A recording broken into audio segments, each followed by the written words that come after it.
होते ही इंटरनेट पर अक्षय खन्ना के रहमान डकैत वाले किरदार की धूम मच गई है। कराची के लियारी इलाके के इस गैंगस्टर के रूप में उनका खौफनाक अभिनय इतना असरदार रहा कि लोग उनके अभिनय को देखकर दीवाने हो गए हैं और यह जानने की कोशिश में लगे हुए हैं कि आखिर कौन है असली रहमान डकैत। तो दोस्तों आप लोगों को बता दें, साल 1975 में सरदार अब्दुल रहमान बलोच के रूप में जन्मा रहमान डकैत मशहूर गैंगस्टर मोहम्मद डड्डल का बेटा था। उसका जन्म और पालन पोषण कराची बंदरगाह के पास बसे लियारी इलाके में हुआ, जहां लगभग 60 सालों से खतरनाक गैंगों का राज था। यह इलाका नशीली दवाओं की तस्करी, लूटपाट और निशाने साध कर की जाने वाली हत्याओं के लिए बदनाम था। इसकी अपराध कहानियां कई बार बड़े बड़े विदेशी अखबारों में भी छपती रही थी। कहा जाता है कि रहमान सबसे डरावने अपराधियों में से एक था और उसने मात्र 13 वर्ष की उम्र में पहली हत्या की थी। फिल्म में दिखाया गया है कि उसने अपनी मां की हत्या की थी। कई रिपोर्ट्स के अनुसार यह सच भी बताया जाता है कि उसने अपनी मां की हत्या इसलिए की क्योंकि उसके दूसरी गैंग के मुखिया से संबंध थे जिसने उसके पिता की हत्या की थी।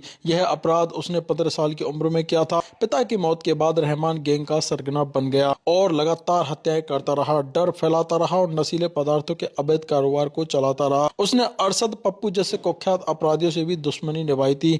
एक समय में उनका गैंग लियारी के लगभग 85% हिस्से पर हावी था। एक अन्य रिपोर्ट के अनुसार वह हाजी लालू के गैंग में शामिल हुआ और 2001 में लालू की गिरफ्तारी के बाद उसने नेतृत्व संभाल लिया। उसकी क्रूर छवि के बावजूद वह कई लोगों के बीच एक तरीके से रॉबिनहुड माना जाता था, क्योंकि वह गरीब समुदायों की मदद करता था और बलेज के लोगों का नेता भी समझा जाता था। माना जाता है कि उसकी कई राजनेताओं और राजनीतिक दलों से गहरी जान पहचान थी जो लियारी क्षेत्र के वोट जुटाने के लिए उपयोग किया करते थे। उसे कई बार गिरफ्तार भी किया गया था, लेकिन अपने प्रभाव और संबंधों के कारण वह हर बार बच निकलता था। 2006 में उसकी एक मशहूर गिरफ्तारी भी हुई थी। आखिरकार साल 2009 में एक पुलिस मुठभेड़ के दौरान वह मारा गया।